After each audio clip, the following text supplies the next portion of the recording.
တွေပြောင်းလဲသွားပေမဲ့အချစ်တွေကတော့မပြောင်းလဲပဲပုံမှုခိုင်မြဲနေစေဖြစ်တဲ့အန်ဒီနှွဲ့ယူဝင်းတို့ဇနီးမောင်နဲ့အန်ဒီနှွဲ့ယူဝင်းတို့ဇနီးမောင်နဲ့လေးကတော့လွန်ခဲ့သောနှစ်များစွာကပုံလေးနဲ့လက်ရှိပုံလေးကိုမျှဝေရင်သူတို့ရဲ့စံပြအချစ်အိမ်တော်ကြီးကိုတက်တည်ကြလိုက်ပြန်ပါတယ်။နှုတ်ပြရာကနေရင်ကျက်တဲ့အရွယ်အထိတယောက်ကိုတယောက်မြဲမြဲတွေ့ထားကြတဲ့သူတို့ရဲ့ပုံရိပ်လေးတွေကတကယ်ကိုအေးချမ်းလာပါတယ်။အားကြအတူစရာကောင်းတဲ့သူတို့စုံတဲ့လေးကိုမြင်တွေ့ရတဲ့ပရိသတ်များကလည်းသဘောကျပြီးချီးကျူးနေကြပါတယ်။အခုမှလာတာမဟုတ်ပဲငငယ်ကလေးကမျက်နှာပွင့်ပြီးချစ်စရာကောင်းလို့နဲ့မင်းသမီးရွှေသမီး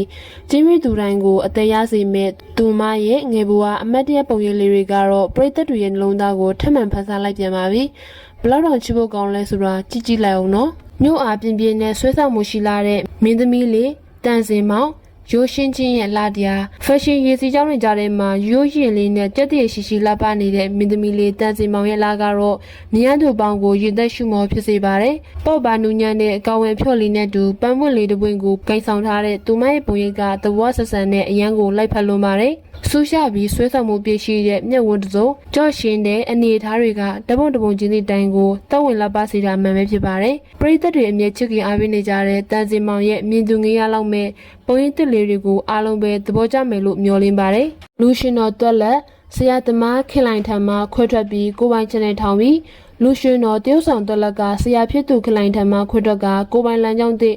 ရှောက်လန်းတော်မီကြောင်တရက်ဝင်ထုတ်ဝေပြောကြလာပါတယ်။ခင်လိုင်နဲ့နှစ်နှစ်ကြာအလို့အတူတွဲလုပ်ရင်းပညာတွေအများကြီးသင်ယူခွင့်ရခဲ့တယ်လို့ဆိုပါတယ်။သူ့ကိုဒုတိယခင်လိုင်ပေါက်စားအဖြစ်အတိမတ်ပြုချစ်ခင်ပေးကြတဲ့ပရိသတ်တွေကိုအထူးကျေးဇူးတင်ကြောင်းပြောထားပါတယ်။လက်ရှိမှာတော့တည်တံ့ခွဲထွက်ပြီးကိုပိုင်ခွန်းတန် channel တစ်ခုကိုစတင်တည်ထောင်လိုက်ပြီးဖြစ်ပါတယ်။ခင်လိုင်နဲ့တွက်လက်တို့တွဲဖက်မှုဟာပြည်ခဲ့တဲ့ကာလတွေအတွင်း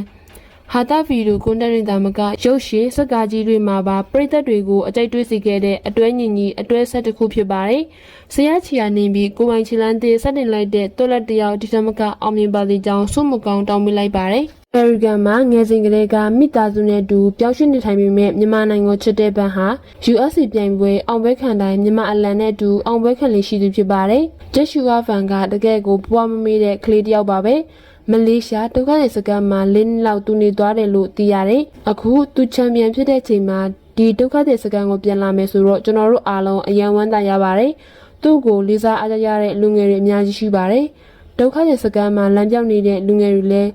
သူ့လိုမျိုးကောင်းမွန်တဲ့တက်ခိတ်သမားဖြစ်အောင်ကြိုးစားချင်စိတ်တွေပေါ်ပေါက်လာနိုင်ပါတယ်။သူ့လိုမျိုးစိတ်အားထက်သန်တဲ့လူငယ်တိုင်းသားတွေမြန်မာမှာရှိတယ်ဆိုတာကမ္ဘာကိုချပြတ်နိုင်တာဂုဏ်ယူမိပါတယ်။ချစ်ရှူရပန်ကိုဖျားသခင်အမြဲတမ်းကောင်းချီးပေးပါစေလို့မလေးရှားရောက်ခြေတိုင်းသားတူကပြောပါတယ်။